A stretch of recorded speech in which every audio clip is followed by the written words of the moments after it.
ଲଗାଣ ବର୍ଷା ଯୋଗୁଁ ବସ୍ତା ବ୍ଲକର ସାହାଡ଼ା ପଞ୍ଚାୟତ ଅନ୍ତର୍ଗତ ସାହାଡ଼ା ଗ୍ରାମର 40 ପରିବାର ଜଳବନ୍ଦୀ ହୋଇଛନ୍ତି। ଜଳ ନିଷ୍କାସନ ହେଉନଥିବାରୁ ସମସ୍ତଙ୍କ ଘରେ ଆଣ୍ଠୁଏରୁ ଅଧିକ ପାଣି ପଶିଛି। ଖବର ପାଇବା ପରେ ବାଲେଶ୍ୱର ସାଂସଦ ପ୍ରତାପ ଚନ୍ଦ୍ର ଷଡ଼ଙ୍ଗୀ ରିଲିଫ ସାମଗ୍ରୀ ନେଇ ଘଟଣାସ୍ଥଳରେ ପହଞ୍ଚି ସ୍ଥିତିରେ ଅନୁଧ୍ୟାନ କରିଛନ୍ତି। ଭିଡିଓ କନଫରେନ୍ସିଂ ମାଧ୍ୟମରେ ଉପଜିଲ୍ଲାପାଳଙ୍କ ସହିତ ଆଲୋଚନା କରିଛନ୍ତି।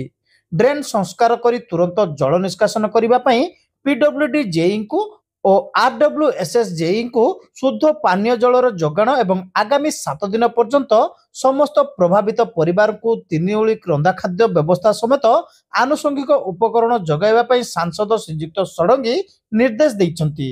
सांसदों सहित बस्ता विधायक प्रार्थी रवींद्र अंडिया, जलेश्वर विधायक प्रार्थी ब्रजमोहन प्रधान, जिला साधारण संपादक प्रदीप पंडा, मंडल सभापति राधा पंकज मंडल, श्यामा प्रसाद बेहेरा, रवींद्र जैन, कृष्णचंद्र दत्त और फर्नाल विश्वाल उपस्थित थिले।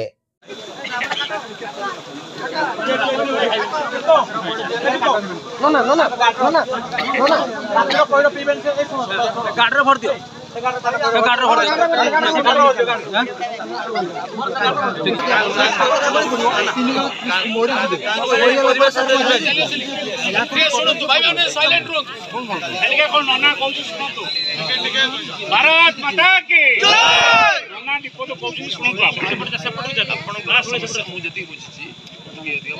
देखिली संगे संगे मुझे कथा वीडियो कॉन्फ्रेंस एडीएम को लगे वीडियो कॉन्फ्रेंस देखिली देखो तो एमती 40 घर पड़ी पानी